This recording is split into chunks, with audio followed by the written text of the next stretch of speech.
Hi and welcome to Leaders in the Spotlight.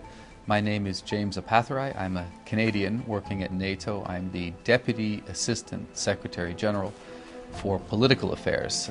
What does that mean? It's in essence NATO's foreign service. We're the division that reaches out to countries and organizations outside of the alliance and tries to build partnership relations with them. So that's what I do, and I look forward to answering your questions.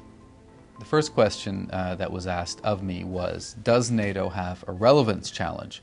How does a fundamentally transatlantic organization remain influential on a global scale at a time when many people see the future as centered on Asia-Pacific, emerging non-Western powers, and the growing influence of non-state actors? So there's a lot in that question, and it's exactly the right question. It's the kind of question we ask ourselves here all the time.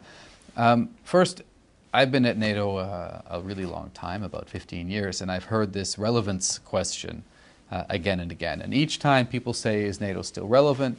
And then the answer is, yes, NATO is still relevant. To answer the first question, NATO is relevant because only NATO can bring together Europe and North America when it comes to security, and has the assets, the capabilities to back up what we decide to do with a command structure and with substantial military forces. And we have well over 100,000 soldiers deployed on 4 continents around the world. So is it relevant? Yes, because we're the only organization that can do that. Now, how do we stay relevant as a transatlantic organization in a global environment? Very important, because of course threats are global. They are certainly transnational.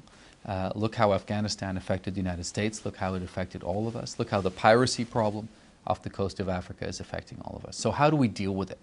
NATO has to remain transatlantic. That's our center of gravity. But it's through partnership that we leverage NATO's capabilities and NATO's influence to help build security around the world. And we do that by having political dialogue so that we understand the problems that our partners have and they understand us. We do it by creating what we call interoperability, making sure that our forces, NATO forces, can work well with partner nations in case we have to do something together. That's exactly what happened over Libya, where a number of Arab countries, for example, or Europeans could just join with ours and complete the mission. And we do it by cooperating to deal with emerging security challenges like the proliferation of missiles or cyber threats, all problems that we can't solve on our own. And we do it together through dialogue and cooperation with our partners. So NATO will stay transatlantic, NATO will stay relevant, but the best way for us to stay relevant and deal with new challenges is through partnership, including with our friends in the Asia-Pacific region.